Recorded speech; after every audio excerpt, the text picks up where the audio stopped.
अब आते हैं पास्ट इंडेफिनिट टेंस के पैसिव वॉइस की तरफ, लेकिन उससे पहले प्रेजेंट इंडेफिनिट और पास्ट इंडेफिनिट टेंस का पैसिव वॉइस फार्मूला मैं थोड़ा सा एक्सप्लेन करके लिख देता हूं ताकि कोई कंफ्यूजन ना हो पैसिव वॉइस सेंटेंस बनाने में।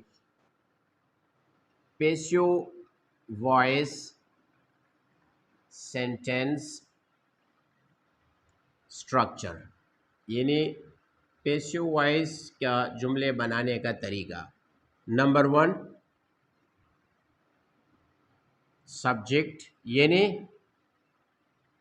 Object of the active voice, उसको सब्जेक्ट की जगह लगाते हैं।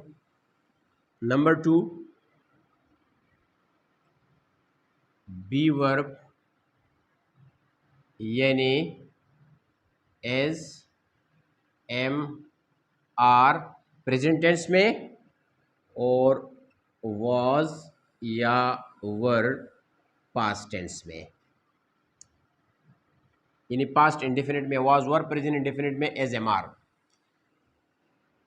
और नंबर 3, पास्ट पार्टिसिपल यानी third form of the verb, जिसे हम आमतौर पर कहते हैं third form of the verb of the active voice, यानी एक्टिव वॉइस में जो वर्ब इस्तेमाल हुआ है उसकी थर्ड फॉर्म लगाते हैं। Number 4, by prepositional agent. और number 5, objective case of the subject of active voice, यानी एक्टिव वॉइस का जो सब्जेक्ट है उसकी ऑब्जेक्टिव केस लगाते हैं, like by me, by him, by हर।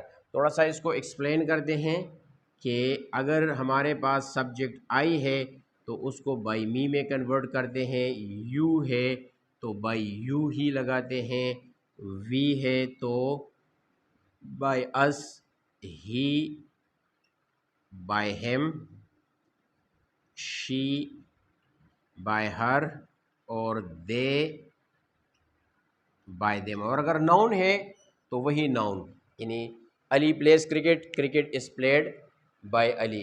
तो इस स्ट्रक्चर को नोट कीजिए। तो प्रेजेंट इंडेफिनिट टेंस और पास्ट इंडेफिनिट टेंस दोनों इसी स्ट्रक्चर के साथ आते हैं, यही इनका फॉर्मूला है। अब आते हैं सेंटेंस कुछ एग्जाम्पल्स की तरफ। सेंटेंस एग्जाम्पल कि how we change a sentence from active voice into passive voice practically.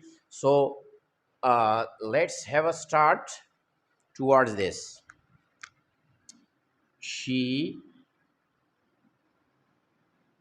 bought a book. अब आप इस सेंटेंस को देखें, ऑब्जेक्ट भी है, वर्ब भी है और सब्जेक्ट भी है। तो ऑब्जेक्ट को उठाकर हम सब्जेक्ट की जगह लगा लेते हैं। A book, was third form of the verb, bought. यहाँ तो चूंकि एक रेगुलर वर्ब है तो बॉट सेकंड फॉर्म और थर्ड फॉर्म एक जैसी हैं। A book was bought by her. अब आप वो प्रीवियस फार्मूला याद रखें जो थोड़ी देर पहले मैंने एक्सप्लेन किया कि पहले हम लगाते हैं सब्जेक्ट यानी the object of the passive the active voice in place of subject. Number 1, अगर आप वहाँ या फ्लैशबैक करें, टू बी वर्ब प्रेजेंट में एज एम आर, पास्ट में वाज वर्ब। 3, पास्ट पार्टिसिपल यानी third form of the verb which is used in active voice. और 4th, bye. और 5th, objective case of the subject of active voice. आते हैं towards another example. ही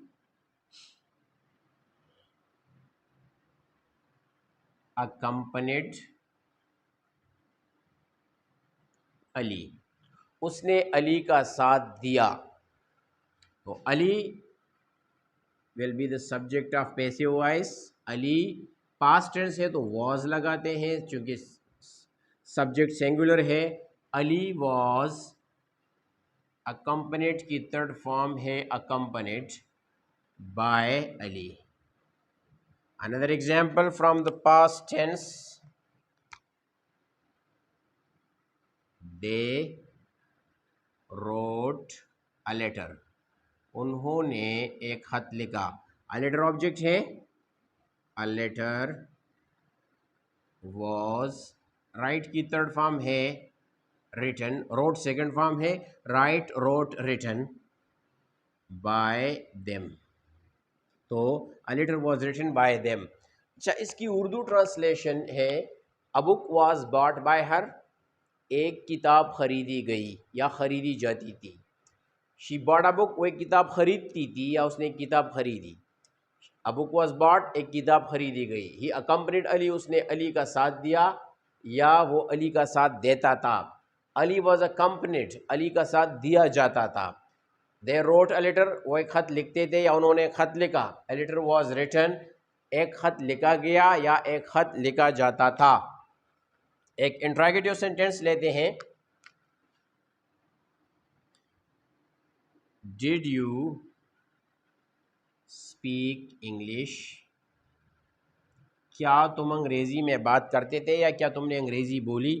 तो did से जाहिर होता है कि ये इंट्रोगेटिव सेंटेंस है, क्वेश्चन मार्क भी यहाँ पर है, तो इंग्लिश को हम शुरू में लगाएंगे, लेकिन चूंकि इंट्रोगेटिव सेंटेंस है तो हेल्पिंग वर्ब शुरू में लगाते हैं। Was English